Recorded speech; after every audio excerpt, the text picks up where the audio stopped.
తెలుగు నవలా శ్రోతలకు లక్ష్మీ కథల ప్రపంచానికి స్వాగతం. అలపర్తి రామకృష్ణ గారు రచించిన అనుబంధాలు అనే నవలను వింటున్నాం కదండి. ఈరోజు ఈ వీడియోలో మనం ఎపిసోడ్ 2 వినేద్దామండి. మొదలు పెట్టేద్దాం. ఇక మరుసటి వారంలోనే నవీన్ నీలిమల పెళ్ళయింది. పెళ్ళైన మరుసటి రోజే హైదరాబాద్ వెళ్ళిపోతానన్నాడు నవీన్ నీలిమను తీసుకుని. 3 రాత్రులు గలిపి వెళ్ళండి అని శాంతమ్మ గొడవ చేయడంతో ప్రయాణం 3 రోజుల పాటు వాయిదా వేసుకున్నాడు. రోజు తల్లి మంచం పక్కనే తన మంచం వేసుకుని పడుకునేది నీలిమ. ఇంట్లో తనుంటే ఇబ్బంది పడతారని ఇంటి ముందు వసారాలో చాప వేసుకుని పడుకునేది శాంతమ్మ. తల్లిని వదిలి భర్త పక్కన పడుకోవడం ఇబ్బందిగానే అనిపించింది. సిగ్గుపడిపోయింది. మొదటి రాత్రి. రెండో రోజు తల్లి చలిగాలిలో బయట పడుకుందన్న విషయమే గుర్తు రాలేదామెకు. మూడో రోజు రాత్రి తల్లి ఇంట్లో ఉండగానే మొగుడి పక్కలో దూరింది. శాంతమ్మే ముసుముసి నవ్వులు నవ్వుకుంటూ పనులు తొందరగా ముగించుకుని ఇంట్లో నుంచి బయటపడింది. చాప దుప్పటి 2 చంకల్లో పెట్టుకుని. హైదరాబాద్ వెళ్ళగానే వంట చేసుకోవడానికి అవసరమైన గిన్నెలు, కిరోసిన్ స్టవ్, గోనె సంచుల్లో సర్దుకున్నారు. ఓ సూట్ కేసులో నీలిమ తన బట్టలు సర్దుకుంది. కట్నం ఏమీ ఇవ్వలేకపోయాము, ఏమీ అనుకోకు బాబు అంది శాంతమ్మ అల్లుడితో బయలుదేరే ముందు. బంగారపు బొమ్మని నాకు అప్పగించారు, అంతకు మించిన కట్న కానుకలు ఎందుకండి అన్నాడు నవీన్. అమ్మాయిని జాగ్రత్తగా చూసుకో బాబు, అప్పుడప్పుడు వచ్చిపోతూ ఉండండి అంది శాంతమ్మ చెమ్మగిల్లిన కళ్ళను తుడుచుకుంటూ. ఒక్కరే మీరు ఎక్కడెందుకు, మాతో పాటు వచ్చేయండి అన్నాడు నవీన్. అల్లుడు మంచితనానికి కరిగిపోయి, పట్నంలో వాహనాల మోత, జనం రద్దీ చూస్తే నాకు గుండెదడొస్తుంది. మా ఊరు వదిలి నేను ఎక్కడికి రాను, అమ్మాయిని జాగ్రత్తగా చూసుకో బాబు అంది శాంతమ్మ. ఖమ్మం నుంచి హైదరాబాద్ చేరుకున్నారు కొత్త దంపతులు. లగేజీతో ప్రయాణం ఇబ్బందిగానే అనిపించింది. మొత్తం ఎన్ని సంచులున్నాయో, ఏవి ఎక్కడ పెట్టారో, దిగేటప్పుడు అన్ని సామాన్లు దింపుకున్నామో లేదోనన్న విషయాలన్నీ నీలిమే చూసుకోవాల్సి వచ్చింది. నవీన్ ఏమీ పట్టించుకోలేదు. స్నేహితులతో సెల్ ఫోన్ మాట్లాడడం, అప్పుడప్పుడు సిగరెట్లు కాల్చడం, వీలు చెక్కినప్పుడల్లా నీలిమ సోయగాలు వీక్షించడం, అవి ప్రయాణంలో నవీన్ చేసిన పనులు. ఆ ఇంట్లో అడుగుపెట్టిన రోజు కంగారు పడింది నీలిమ. అద్దె ఇల్లు అంటే తమకంటూ ప్రత్యేకంగా ఉంటుంది. భార్యాభర్తలిద్దరూ హాయిగా ఇంట్లో మసలొచ్చు, ఇంటిని చక్కగా తీర్చిదిద్దుకోవచ్చు. నవీన్ ఒడిలో చేరి మోహనరాగం ఆలపించొచ్చు, సరస సల్లాపాలతో హాయిగా కాలం గడపొచ్చు అనుకుంది నీలిమ. పరిచయం లేని మరో వ్యక్తి ఇంట్లో మసలడం ఇబ్బందిగా అనిపించింది నీలిమకు. భర్తతో ఏం మాట్లాడాలన్నా ఇబ్బందిగా అనిపించింది. ఆమె మనోభావాలను తేలిగ్గానే చదివేశాడు కాంతారావు. ఇదిగో అమ్మాయి, నేను నీకు తండ్రి లాంటి వాడిని, బాబాయ్ అని పిలు. ఇది నీ సొంత ఇల్లేననుకో, దేనికి ఇబ్బంది పడకు. ఇంట్లోకి కావలసిన సరుకులు, కూరగాయల లిస్టు రాసి నాకివ్వు, అన్నీ తెచ్చి పడేస్తాను. ఆడది లేని ఇల్లు కదా, ఇల్లంతా చిందరవందరగా ఉంది, అన్నీ సర్దుకో. ఈరోజు హోటల్ నుంచి భోజనం తెస్తాం, రేపటి నుంచి వంట వార్పు అన్నీ నువ్వే చూసుకోవాలి. ఇల్లు అద్దంలా ఉండాలి. కాంతారావు మాటలతో కొంత బెరుకుపోయింది నీలిమకు. దగ్గరుండి ఇల్లంతా చూపించాడు. గదులన్నీ దుమ్మితో నిండిపోయున్నాయి. చేతితో దేన్ని తాకినా మట్టి అంటుకుంటూ ఉంది. వారం రోజులు పడుతుందేమో ఇల్లంతా నీట్గా ఉంచుకోవడానికి అనుకుంది నీలిమ. ఆ రోజు వంటిల్లో ఒక్కటే సర్దింది. గిన్నెలన్నీ నూనె జడ్డుతో మసిగొట్టుకుపోయున్నాయి.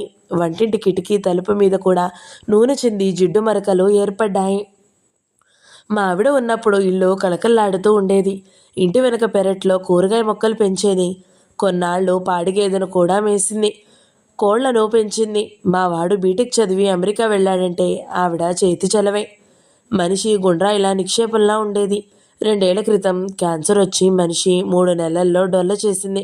4-5 లక్షలు ఖర్చు పెట్టాము, మనిషి దక్కలేదు. మా అబ్బాయి నన్ను తిడతాడు. క్యాన్సర్ వ్యాధి తొలి దశలో ఉన్నప్పుడే పరీక్షలు చేయించి మందులు వాడినట్లయితే మరో 10 ఏళ్ళు నెట్టుకొచ్చేది. నేను నిర్లక్ష్యం చేసి పేకాట పిచ్చిలో పడిపోయి వాళ్ళమ్మను నిర్లక్ష్యం చేశానట కళ్ళు తుడుచుకుంటూ అన్నాడు కాంతారావు. మన చేతుల్లో ఏముందిలేండి, పోవలసిన రోజు వస్తే ఎన్ని మందులు వాడినా కాటికి చేరక తప్పదు అన్నాడు నవీన్. ఆ షాక్ నుంచి తేరుకోవడానికి మీ ఆయన సాహసం తోడ్పడింది. నన్ను అంటి పెట్టుకునే ఉంటాడు ఎప్పుడూను. ఉదయం 8ంటికి డ్యూటీకి వెళ్తాడు, సాయంత్రం 5ంటికి తిరిగి వస్తాడు. ఆ తర్వాత నాతోనే కాలక్షేపం చేసేవాడు. ఇప్పుడు నువ్వు వచ్చావుగా, నీ కొంగు పట్టుకుని తిరుగుతాడు అన్నాడు కాంతారావు నవీన్ భుజం తట్టి. నాదంతా ఫ్రీ స్టైల్, ఆవిడ కొంగు పట్టుకుని తిరగను, ఆవిడను కొంగు పట్టుకుని ఆపను. ఆవిడ ఏ పని చేస్తానన్నా అడ్డు చెప్పను, తిట్టను, కొట్టను. అలాగే నేను చేసే పనులకు అడ్డు చెబితే ఊరుకోను అన్నాడు నవీన్. అంటే మన పేకాటకు అప్పుడప్పుడు ఓ పెగ్గు మందు కొట్టే కార్యక్రమాలకు అడ్డుపడొద్దనే కదా నువ్వు చెప్పేది అన్నాడు కాంతారావు. ఇద్దరు తోడు దొంగలేననుకుంది నీలిమ. వాళ్ళ నవ్వులతో శృతి కలిపింది. ఉదయం సాయంత్రం మన ఇంటికి ఓ పనమ్మాయి కూడా వస్తుంది. ఓ గంట పని చేస్తుంది. అంట్లు తోమడం, బట్టలు ఉతకడం చేస్తుంది అన్నాడు కాంతారావు. పనమ్మాయి ఉండగా ఇల్లు ఇంత మట్టి కొట్టుకుపోయేటట్లు చేశారే అడిగింది నీలిమ. నీకు తెలుసు కదమ్మా, మాకు పేకాట పిచ్చి. ఇంటి పట్టున ఉండేవాడిని కాదు. ఆ అమ్మాయి వచ్చినప్పుడు ఇంట్లో నేను లేకపోవడం, నేను ఇంట్లో ఉన్నప్పుడు ఆ అమ్మాయి రాకపోవడం జరుగుతూ ఉండేది.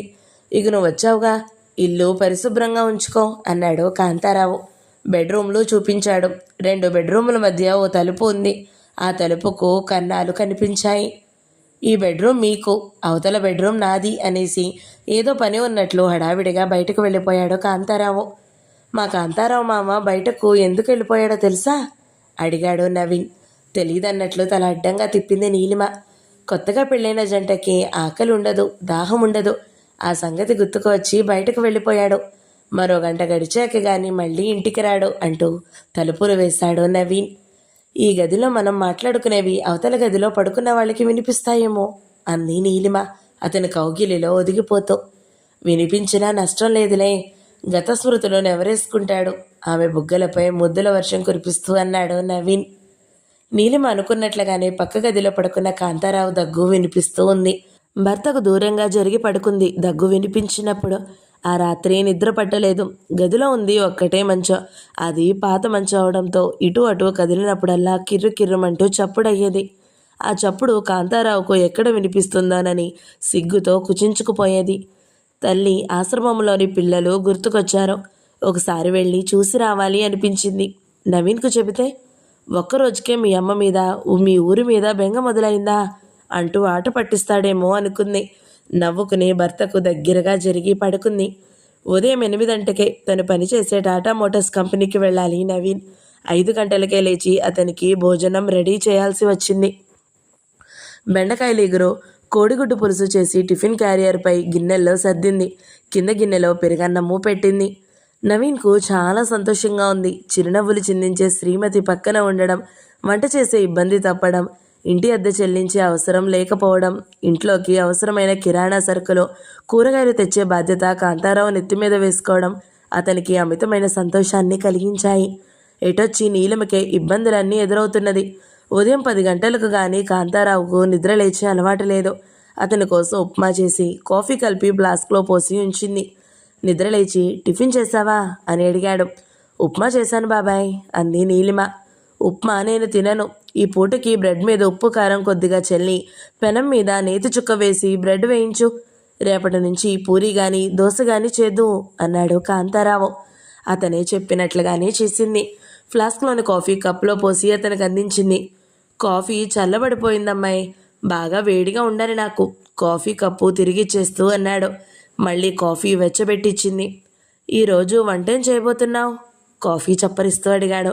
వంట చేసేసాను బాబాయ్ గారు, మీకు ఆకలి వేసినప్పుడు చెప్పండి వడ్డిస్తాను. బెండకాయ ఇగురు, కోడిగుడ్డు పులుసు చేశాను. మీ ఆయన కోసం చేసుంటావు ఉదయాన్నే. చల్లారిన అన్నం, కూరలు నాకు గొంతు దిగం, వేడివేడిగా ఉండాలి. బెండకాయ ఇగురు నేను తినను. బంగాళదుంపల ఇగురు ఆమ్లెట్ వేయి అన్నాడతను. వంట పని ఉదయాన్నే అయిపోయిందని సంబరపడింది నీలిమ. మళ్ళీ వంట చేయాల్సి రావడంతో కొంచెం ఇబ్బందిగా అనిపించింది. ఇతరులకు సహాయం చేయడం, అడిగిన పని చేసి పెట్టడంలోనే ఆనందం ఉంటుందే. తల్లి పదే పదే అనే మాటలు గుర్తుకొచ్చాయి. మళ్ళీ వంట పనిలో పడిపోయింది. పనమ్మాయి వచ్చింది, అంట్లు తోమేసింది. సాయంత్రం 4 మళ్ళీ వస్తానమ్మా. ఈ పూట వంటకు వాడిన పాత్రలు సాయంత్రం తోమి పెడతాను. విడిచిన బట్టలుంటే ఇవ్వండి, ఉతికేసి వెళ్తాను అంది పనమ్మాయి. తన చీర, జాకెట్టు, నవీన్వి విడిచిన బట్టలు వేసింది. మీ బట్టలు ఏమన్నా ఉన్నాయా కాంతారావుని అడిగింది నీలిమ. పనమ్మాయి పెద్దగా నవ్వింది. ఎందుకు నవ్విందో అర్థం కాలేదు నీలిమకు. నా బట్టలు పనమ్మాయి చేత ఉతికించకు, సరిగ్గా ఉతకదు. రోజు నేనే ఉతుక్కునేవాణ్ణి. నువ్వు వచ్చావు కదా, బట్టలు ఉతికే పని తప్పింది. నువ్వే ఉతకాలమ్మా అంటూ 4-5 జతల బట్టలు తెచ్చి నీలిమ ముందు పడేశాడు. అతను ముందు గదిలోకి వెళ్ళగానే పనమ్మాయి చెప్పుకుపోయింది. మనిషి మంచోడే, జీతం డబ్బులు అందరికంటే ఎక్కువే ఇస్తాడు. కానీ మనిషికి వేపకాయ అంత వెర్రుంది. చాదస్తం మనిషి. నేను 4-5 ఇళ్లలో అంట్లు తోముతానట, బట్టలు ఉతుకుతానట. ఆ మురికి అంతా ఆయన బట్టలకు అంటుకుంటుందేమోనన్న అనుమానం. వంట గిన్నెలు నేను కడిగినా మళ్ళీ ఆయన కడుక్కుంటాడో. ఆయన ధోరణి ఆయనదే. అమెరికాలో ఉన్న కొడుకు కూడా ఈయన చాదస్తం భరించలేక 7 ఏళ్లకోసారి వచ్చి చూసి వెళతాడు. పట్టుమని 10 రోజులు ఇంట్లో ఉండకుండానే అంది పనమ్మాయి చేతులు తిప్పుకుంటూ. నవ్వుకుంది నీలిమ. కాంతారావు బయటికి వెళ్ళాక ఇల్లంతా దులపడం మొదలుపెట్టింది నీలిమ. 2 రోజుల్లో ఇంటి స్వరూపమే మార్చేసింది. వీధి గుమ్మానికి కిటికీలకు కట్టెలు వేలాడదీసింది. డ్రాయింగ్ రూమ్లో ఉన్న టేబుల్ మీద ఫ్లవర్ వాజ్ ఉంది. అందులో మందారాలు, రాధా మనోహర పూలు ఉంచింది. ర్యాకులన్నీ సర్దింది. వంటిల్లు చూడముచ్చటగా తీర్చిదిద్దింది. ఇంటి వెనుక పెరట్లో నేలంతా పగులతో గుట్లగా తవ్వి బెండ, టొమాటో, పచ్చిమిర్చి, వంగ విత్తనాలు జల్లింది. తోటకూర, కొత్తిమీర కూడా పెంచింది. ఇంటి ముందు స్థలంలో పూల ముక్కలు పెట్టింది. నీ హస్తవాసి మంచిదమ్మాయి. కూరగాయలు విరగబడి కాస్తున్నాయి. ఇంటి ముందు పూల తోట కంటికి కనువిందు చేస్తూ ఉంది. నీలిమను మెచ్చుకున్నాడు కాంతారావు. రాత్రి 10 అయ్యాక పక్క మీద చేరినప్పుడు, నువ్వు మెచ్చుకోవే, ఇంటిని ఎంత అందంగా తీర్చిదిద్దానో నువ్వు గమనించలేదా? పోనీ కనీసం మీ గదిలోకి వచ్చిన మార్పునైనా గ్రహించావా? నవీన్ను అడిగింది నీలిమ. గదిలోకి వచ్చిన మార్పు ఏమిటో అర్థం కాలేదు అతనికి. ఈ గదిలో మంచం మీద పడుకోగానే మంచం కోళ్లు కదలడం, కిర్రు కిర్రు శబ్దాలు వచ్చేవి. ఇప్పుడు ఆ శబ్దాలు ఆగిపోయాయి. గమనించలేదా? ఏం చేశావు? Very simple. మంచం కోళ్లకు మేకులు బిగించాను. గాడి కనిపిస్తే చెక్క ముక్కలు దూర్చాను అంది నీలిమ. ఆమెను తన కౌగిట్లోకి తీసుకుని, నువ్వు భార్యగా దొరకడం నా అదృష్టం. నాకు మాటలు చెప్పడం చేత కాదు. నువ్వేం మాట్లాడుతున్నా దివి నుండి భూమికి దిగి వచ్చిన దేవత మాట్లాడినట్టు ఉంటుంది అన్నాడతను. అతని ఆరాధనాభావం ఆమెకెంతో తృప్తినిచ్చింది. తను పడుతున్న శ్రమనంతా మర్చిపోయేట్లుగా చేసింది. అతన్ని అల్లికుపోయింది.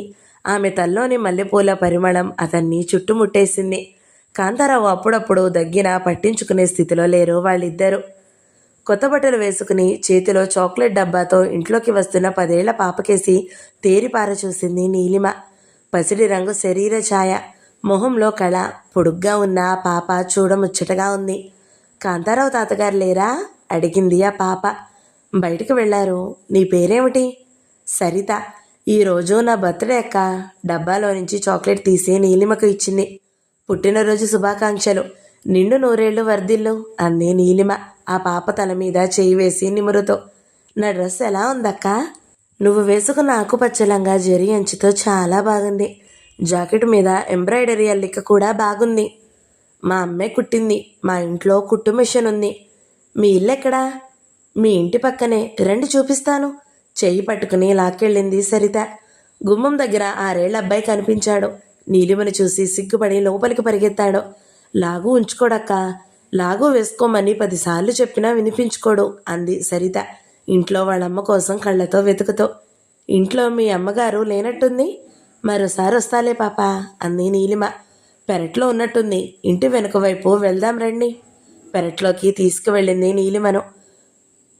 బట్టలు ఆరేస్తూ ఉంది సరిత తల్లి లలిత. 30 ఏళ్లుంటాయి. చాలా అందంగా ఉంది. తల్లి పోలిక పిల్లలకు వచ్చిందనుకుంది నీలిమ. కాంతారావు గారింట్లో ఉంటున్నామండి. నా పేరు నీలిమ. తనను తాను పరిచయం చేసుకుంది నీలిమ. ఒక క్షణం ఇంట్లో కూర్చోండి, వచ్చేస్తాను అంది లలిత. బకెట్లోని ఉతికిన బట్టలు తను కూడా తీసి ఆరేయడం మొదలుపెట్టింది నీలిమ. మీకెందుకండి శ్రమ? నీలిమను వారించబోయింది. పర్వాలేదులేండి, ఏదో ఒక పని చేస్తూ ఉండడం నాకు సరదా అంది నీలిమ. స్నేహితులు ఉన్నవాళ్ళు ఎప్పటికీ పేదవాళ్ళు కాదట. మీలాంటి అమ్మాయి మా పక్కింట్లో ఉండడం నా అదృష్టం అంది లలిత. రేపెప్పుడన్నా నేను చేసే పని మీకు నచ్చకపోతే తిట్టుకోరు కదా అంది నీలిమ నవ్వుతూ. నీలిమను పెరట్లో నుండి ఇంట్లోకి తీసుకుని వెళ్ళి కప్పులో పాయసం వేసి ఇచ్చింది లలిత. మీ సొంతిల్లా అని అడిగింది నీలిమ. మరుక్షణంలోనే అలా ఎందుకు అడిగానని నొచ్చుకుంది. కాదమ్మాయి, మా వారు బట్టల షాప్లో గుమస్తా. మాది తెనాలి. షాపు ఓనర్ది కూడా మా ఊరే. తెలిసిన వాళ్ళు షాపులో ఉంటే వ్యాపారం బాగుంటుందని షాపు ఓనరు మమ్మల్ని ఇక్కడికి తీసుకుని వచ్చాడు. పొట్ట చేత పట్టుకుని ఇక్కడికి వచ్చాము. ఈ మాత్రం ఉద్యోగం మా ఊళ్ళో కూడా దొరుకుతుంది. ఇక్కడికి ఎందుకు వచ్చామో అర్థం కాదు. 10 ఏళ్ళు గడిచిపోయాయి. 2 పిల్లలు ఇక్కడే పుట్టారు. దాపరికం లేకుండా తన గురించి అన్ని విషయాలు చెప్పేసింది లలిత. తను నవీన్ నగరానికి ఎందుకు వచ్చినట్లు?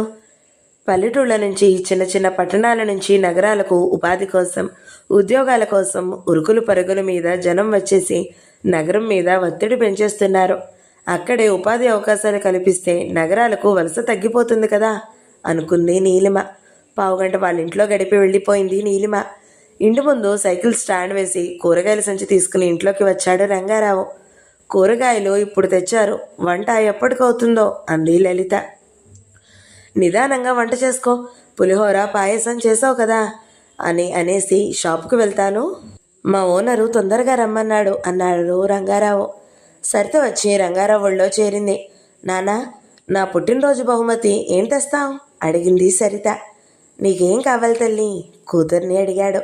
రంగుల పిట్టలు కావాలి, అబిడ్స్ దగ్గర షాపుల్లో అమ్ముతారట, పంజరంలో పెట్టిస్తారు. ఓ పిట్ట నీలం రంగుది, మరో పిట్ట ఎరుపు రంగుది పట్టుకురా అంది సరిత. పంజరంలో పిట్టల్ని బదిలించి ఇంటికి తెచ్చుకుని పెంచుకుంటే ఆ పిట్టలు బాధపడవు. స్వేచ్ఛగా ఆకాశంలో ఆనందంగా ఎగిరే పిట్టల్ని ఇనుప బోనులో పెడితే అవి ఏడుస్తాయమ్మా అన్నాడు రంగారావు. నెల రోజులు వాటిని మన ఇంట్లో ఉంచుకుని ఆ తర్వాత వాటిని పంజరం నుండి తీసి గాలిలో వదిలేద్దాం, స్వేచ్ఛగా ఎగిరిపోతాయి అంది సరిత. అటువైపు వచ్చిన లలిత వాళ్ళిద్దరి మాటలు విని, ఇల్లు గడవడమే కష్టంగా ఉంటే పిట్టల్ని ఎక్కడ పెంచుతావు? పిల్లలు చూసినవన్నీ కావాలంటారు, వాళ్ళు అడిగినవన్నీ తీసుకుని రావాలంటే మన వల్ల అవుతుందా? దాని మాటలేం పట్టించుకోకుండా షాప్ నుంచి ఇంటికి తిరిగి వచ్చేటప్పుడు పంచదార, కందిపప్పు తీసుకురండి. కందిపప్పు ధర బాగా పెరిగిపోయిందట, ఈ సంసారం ఎదడం మన వల్ల కావడం లేదు అంది లలిత. తల్లి మాటలు విని మొహం మార్చుకుంది సరిత. పాత స్కూటర్ బయటకు తీసి బట్టల షాపుకు బయలుదేరడానికి సిద్ధమయ్యాడు రంగారావు. సెకండ్ హ్యాండ్ స్కూటర్ అని. సరిత వచ్చి స్కూటర్ పక్కన నిలబడింది. కూతురు ఏం చెబుతుందో అర్థం చేసుకున్నాడు అతను. ఆ పిల్ల బుగ్గలు నిమిరాడు. సాయంత్రం ఇంటికి వచ్చేటప్పుడు తప్పకుండా నువ్వు అడిగిన రంగుల పిట్టలు తీసుకుని వస్తాను కదా అన్నాడు అతను. సంతోషంతో ఎగిరి గంతులు వేసింది సరిత.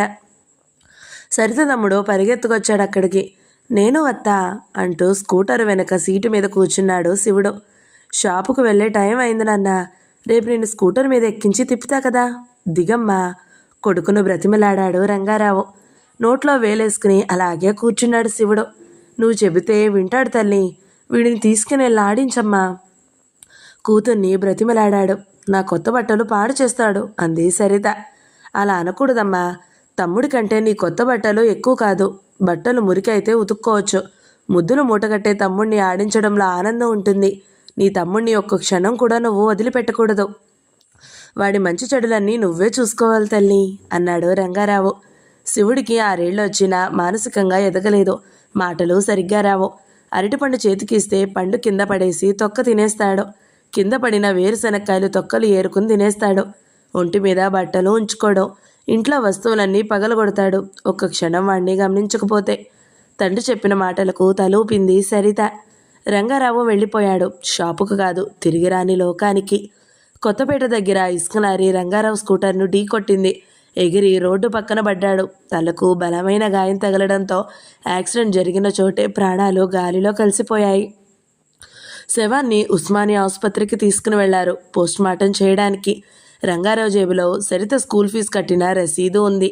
అది చూసి సరిత చదివే స్కూలుకు వెళ్ళి రంగారావు ఇంటర్ అడ్రస్ కనుక్కుని లలితకు జరిగిన విషయం చెప్పారు పోలీసులు. మొదలు నరికిన చెట్టులాగా కూలబడిపోయి పెద్దగా ఏడవడం మొదలుపెట్టింది. చుట్టుపక్కల ఇళ్లలోని వాళ్ళు లలిత చుట్టూ గుమికూడారు. పిల్లలిద్దరినీ దగ్గరకు తీసుకుని గుండెలు అవిసేలా రోధించింది లలిత. నీలిమ ఓదార్చే ప్రయత్నం చేసింది. బట్టల షాప్ యజమాని భద్రయ్య వచ్చాడు. రంగారావు రోడ్డు ప్రమాదంలో చనిపోయాడని తెలుసుకుని 55 ఏళ్ళు ఉంటాయి. రంగారావు కంటే 10 ఏళ్ళు పెద్ద. అతని చూపులు వాలకం నీలిమకు నచ్చలేదు. మాటిమాటికి అతను లలిత భుజం మీద చేయి వేసి ఓదారుస్తున్నట్లు నటిస్తున్నట్లు గమనించింది. శోక సముద్రంలో మునిగిపోయిన లలిత అవన్నీ పట్టించుకునే స్థితిలో లేదు. ఇక్కడ కూర్చుని ఏడిస్తే జరగాల్సిన తంతో ఎవరు పట్టించుకుంటారు? హాస్పిటల్కి వెళ్ళి మీ వారి శవాన్ని తీసుకుని శ్మశాన వాటికకు వెళ్ళాలి. శవాన్ని ఇక్కడకు తీసుకువచ్చినా ప్రయోజనం లేదు. నువ్వు ఉంటుంది అద్దింట్లో, ఇంటి ఓనరు గొడవ చేస్తాడు. చుట్టాలు కూడా ఎవరూ దగ్గరలో లేరు. శవాన్ని చూసి పిల్లలు దడుచుకుంటారు. ఆసుపత్రి నుంచి నేరుగా ఎలక్ట్రికల్ క్రియేటోరియం తీసుకుని వెళ్ళి దహన సంస్కారాలు చేయిద్దాం. నా కారులో హాస్పిటల్కి వెళ్దాం పదండి అన్నాడు భద్రయ్య లలితతో. పిల్లలు బిక్కుబిక్కుమంటూ తల్లివైపు చూశారు. మీరు వెళ్ళిరండి, పిల్లల్ని మీరు తిరిగి వచ్చే వరకు నేను చూసుకుంటాను అంది నీలిమ. భుజం చుట్టూ చీర కొంగు కప్పుకుని కారులో వెనక సీట్లో కూర్చుంది లలిత. ఆమెను ఆనుకుని కూర్చున్నాడు భద్రయ్య. పిల్లల్ని ఇంటికి తీసుకుని వచ్చి వంట చేసేసి వాళ్ళిద్దరికీ వేడివేడి అన్నం పులుసు వేసి భోజనం పెట్టింది. పులుసు అన్నం తిన్నాక మజ్జిగ పోసింది పళ్ళెంలో. అందరికీ ఏదొక సమస్య ఉంటుంది. వాళ్ళ సమస్యలన్నీ మన సమస్యల్లాగా భావించి భుజం మీద వేసుకుని మోయకూడదు. మన పరిధిలో మనం ఉండాలి అన్నాడు కాంతారావు తన ఇంట్లో పక్కింటి పిల్లలు వచ్చి తినడం తిష్ట వేయడం చూసి. ఒళ్ళు మండిపోయింది నీలిమకు. దులిపేద్దామనుకుంది. మరుక్షణంలోనే తమాయించుకుంది. రాత్రి 8ంటికి ఇంటికి చేరుకున్న భర్తకు చెప్పింది. అతను ఆమె మాటలు వినేసి మౌనంగా ఉండిపోయాడు. హాల్లో చాపపరిచి పిల్లలిద్దరినీ పడుకోబెట్టి దుప్పటి కప్పింది. భోజనాలు అయ్యాక వాళ్ల దగ్గరే పడుకుందామనుకుంది. కానీ నవీన్ ఆమెను గదిలోకి లాక్కెళ్ళాడు. అక్కకు అతుక్కుపోయి పడుకున్నాడు శివుడు. నాన్నని మళ్ళీ మనం చూడలేం అంది సరిత తమ్ముడి భుజం మీద చేయి వేసి. మళ్ళీ ఆ పాప మదిలో చిన్న ఆశ చెలరేగింది. నాన్న బ్రతికే ఉన్నాడేమో. సరిగ్గా నాన్నను చూసి ఉండరు. నాన్న చనిపోయి ఉండడు. అబద్ధాలు చెబుతున్నారు. తెల్లవారాక నాన్న తిరిగొస్తారు. మళ్ళీ ఏదో భయం ఆ పాపను చుట్టుముట్టేసింది. గట్టిగా కళ్ళు మూసుకుంది. భర్త చనిపోయాడన్న బాధ కంటే ఇద్దరు పిల్లల్ని ఎలా పెంచి పెద్ద చేయాలన్నదే లలితను పట్టి పీడిస్తున్నది. పిల్లలిద్దరినీ ఒళ్ళో చేర్చుకుని రోదిస్తూ ఉంది. భద్రయ్య వచ్చాడు. కుర్చీ లలితకు దగ్గరగా లాక్కుని ఓదార్చే ప్రయత్నం చేశాడు. ఏడిస్తే పోయిన వాళ్ళు తిరిగొస్తారా? ధైర్యంగా ముందుకు సాగిపోవాలి. పిల్లల్ని బాగా చదివించు. వాళ్ళ కాళ్ళ మీద వాళ్ళు నిలబడేటట్లు చెయ్యి. పిల్లల కోసమన్నా నువ్వు బాధపడడం మాని ముందడుగు వేయాలి అన్నాడతను.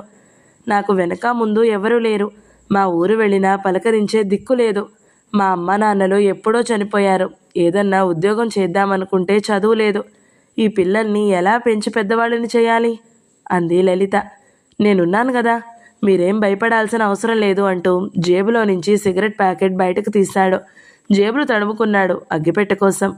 అగ్గిపెట్టె పట్టుకురా సరిత వైపు చూస్తూ అన్నాడు. రోజు తండ్రి కూర్చునే కుర్చీలో భద్రయ్య దర్జాగా కూర్చోవడం సరితకు నచ్చలేదు. వంటగదిలోకి వెళ్ళి అగ్గిపెట్టె తెచ్చిచ్చింది. రంగారావు నా సొంత తమ్ముడు కంటే ఎక్కువ. తమ్ముడి పిల్లలు రోడ్డున పడితే నేను చూస్తూ ఊరుకుంటానా? మీ ఇంటి ఖర్చంతా నేనే భరిస్తాను. మీ అమ్మాయిని నేనే చదివిస్తాను అన్నాడు భద్రయ్య సిగరెట్ వెలిగించి. సిగరెట్ పొగ సరితను ఉక్కిరిబిక్కిరి చేసింది. తండ్రి ఎప్పుడూ సిగరెట్ తాగేవాడు కాదు. తల్లి భుజం మీద చేయి వేసి అతను మాట్లాడడం ఆమెకు నచ్చలేదు. మనసులో చెలరేగే భావాలు అదిమి పెట్టుకోలేకపోయింది. మాటలు పెగలాక ఏడ్చేసింది. సరిత చేయి పట్టుకుని దగ్గరకు లాక్కుని ఊళ్ళో కూర్చోబెట్టుకున్నాడు. అతనికి దూరంగా జరగాలని పెనుగులాడింది. బల్లూకం ఒడిలో కూర్చున్నట్లుంది. నన్నొదులు, మా ఇంట్లో నుంచి వెళ్ళిపో వెళ్ళిపో గట్టిగా అరవాలనుకుంది. సిగరెట్ పొగకు దగ్గొచ్చింది. మా ఆవిడ చనిపోయి 2 ఏళ్ళు అయింది. నిన్ను పిల్లల్ని తీసుకుని వెళ్ళి మా ఇంట్లో ఉంచుకునేవాడినే. ఇంట్లో డిగ్రీ చదివే కూతురు, ఇంజనీరింగ్ చదివే కొడుకు ఉన్నారు. మిమ్మల్ని తీసుకుని వెళ్తే వాళ్ళు ఊరుకోరు.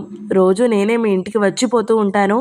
ఇదిగో ఈ డబ్బుంచు, ఖర్చులకు పనికొస్తుంది అంటూ జేబులో నుంచి నోట్ల కట్ట విలాసంగా బయటకు తీసి లలితకు ఇచ్చాడు.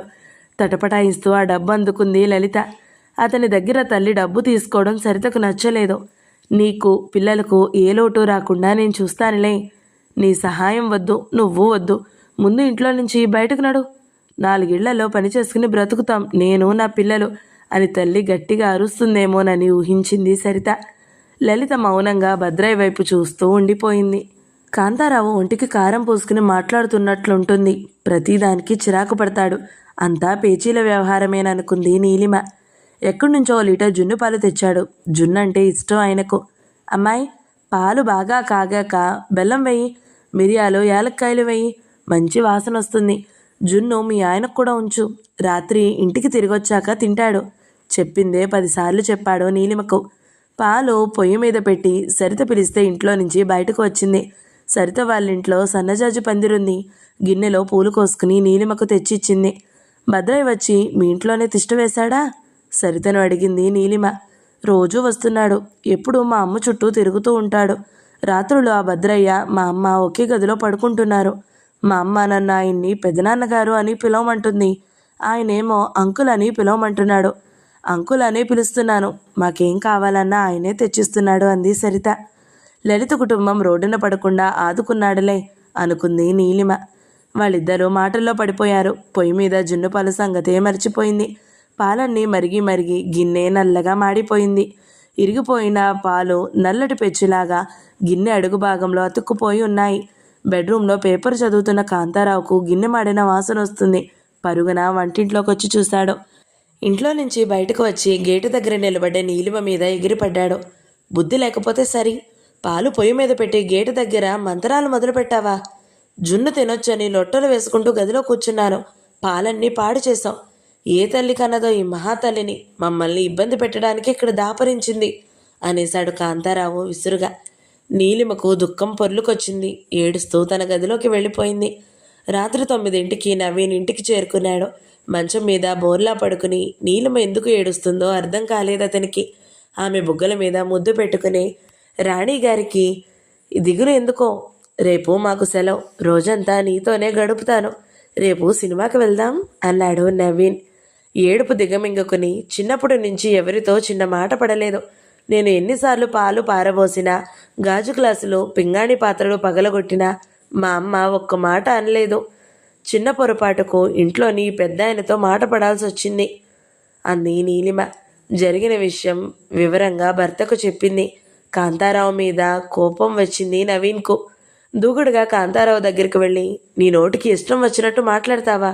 నెత్తి మీదకి 60 ఏళ్ళు వచ్చాయి, ఏం లాభం? ఆడపిల్లతో ఎలా మాట్లాడాలో తెలీదు? నీ ఇంట్లో జీతగాళ్ళని అనుకుంటున్నావా అన్నాడు నవీన్ ఆవేశంతో ఊగిపోతూ. పెళ్ళాన్ని ఓ మాట అంటే పొడుచుకొచ్చిందే. ఒళ్ళు దగ్గర పెట్టుకుని పనిచేస్తే ఆమెకే మంచిది. బాధ్యత లేకుండా ప్రవర్తిస్తే అన్నీ నష్టాలే జరుగుతాయి అన్నాడు కాంతారావు. నువ్వెవరివి ఆమె మీద అధికారం చెలాయించడానికి? ఏదన్నా తప్పు జరిగితే నాకు చెప్పాలి. ఈ ఇల్లు నాది అన్నాడు కాంతారావు. ఆవిడ నా భార్య, నా భార్యను తిట్టే హక్కు మీకు లేదు అన్నాడు నవీన్ ముక్కుపుటాలు ఎగరవేస్తూ. ఈ వాదనలు ఎందుకయ్యా? నా ఇంట్లో నుంచి వెళ్ళిపోండి కటువుగా అన్నాడు కాంతారావు. ఓ క్షణం ఆలోచనలో పడ్డాడు నవీన్. వేరే ఇల్లు ఎక్కడ దొరుకుతుంది? అద్దెలు తను భరించగలడా? 2-3 నెలలు ఇంటి అద్దె అడ్వాన్స్గా అడుగుతారు. ఎక్కడి నుంచి తెచ్చిస్తాడు? ఏదో సాఫీగా నడుస్తున్న బతుకును ఇబ్బంది పాలు చేసుకోవడం ఎందుకు? ఇల్లంతా నీట్గా సర్ది ఇంటికి కళ తీసుకుని వచ్చింది మా ఆవిడ. ఆవిడ వండి పెడుతుంటే లొట్టలు వేసుకుంటూ వేళకు తింటున్నావు. మేం వెళ్ళిపోతే అన్నిటికీ ఇబ్బంది పడతావు. డబ్బులు పారేస్తే 4 మెతుకులు ఎవరైనా పడేస్తారు. నన్ను బెదిరిస్తున్నారా? వెళ్తే వెళ్ళండి, ఇంట్లోనే ఉండమని మిమ్మల్ని బ్రతిమలాడాల్సిన అవసరం నాకు లేదు అన్నాడు వణుకుతున్న కంఠంతో. కాంతారావు కంఠంలోని బేలతనం, వణుకు గమనించాడు నవీన్. ఆడవాళ్లను అలా అనొచ్చా? ఏదో చిన్న పొరపాటు జరిగిందనుకో, అంత మాత్రం దానికి ఇష్టం వచ్చినట్టు మాట్లాడొచ్చా? మగాడివి, నన్నను. నువ్వు ఎన్నన్నా నేను పట్టించుకోను. పేకాట ఆడుతూ మన ఇద్దరం ఎన్నిసార్లు తిట్టుకోలేదు? ఆడపిల్లను అలా అనకూడదు, నచ్చ చెప్పాలి. నీలిమ నీ కూతురు అయితే అలా మాట్లాడతావా? కాంతారావు మెత్తబడ్డాడు. నీలిమను పిలిచి చెప్పాడు. పెద్దవాడిని, నువ్వు నా కూతురుతో సమానం. తండ్రి మందలిస్తే కూతురు ఇల్లు వదిలి వెళ్ళిపోతుందా? మనలో మనం సర్దుకుపోవాలి. ముసలాడేదో చాదస్తంగా మాట్లాడాడని అనుకుని క్షమించేయి. వంట పని చూసుకో, బాగా ఆకలిస్తుంది, ఆమ్లెట్ వేసి పెట్టు. నీ వంట పూర్తయ్యేలోపు మేము 2 ఆటలు ఆడతాం అన్నాడు కాంతారావు నవ్వుతూ. పేక ముక్కలు కలిపాడు నవీన్. అనుబంధాలు 2వ భాగం సమాప్తం. ఈ వీడియో మీకు నచ్చినట్లయితే లైక్ చేయండి, షేర్ చేయండి, మంచి కమెంట్ పెట్టండి. ఎవరైనా మొదటిసారి మన ఛానల్ని చూస్తున్నట్లయితే సబ్స్క్రైబ్ చేసుకోండి. Thank you so much for watching.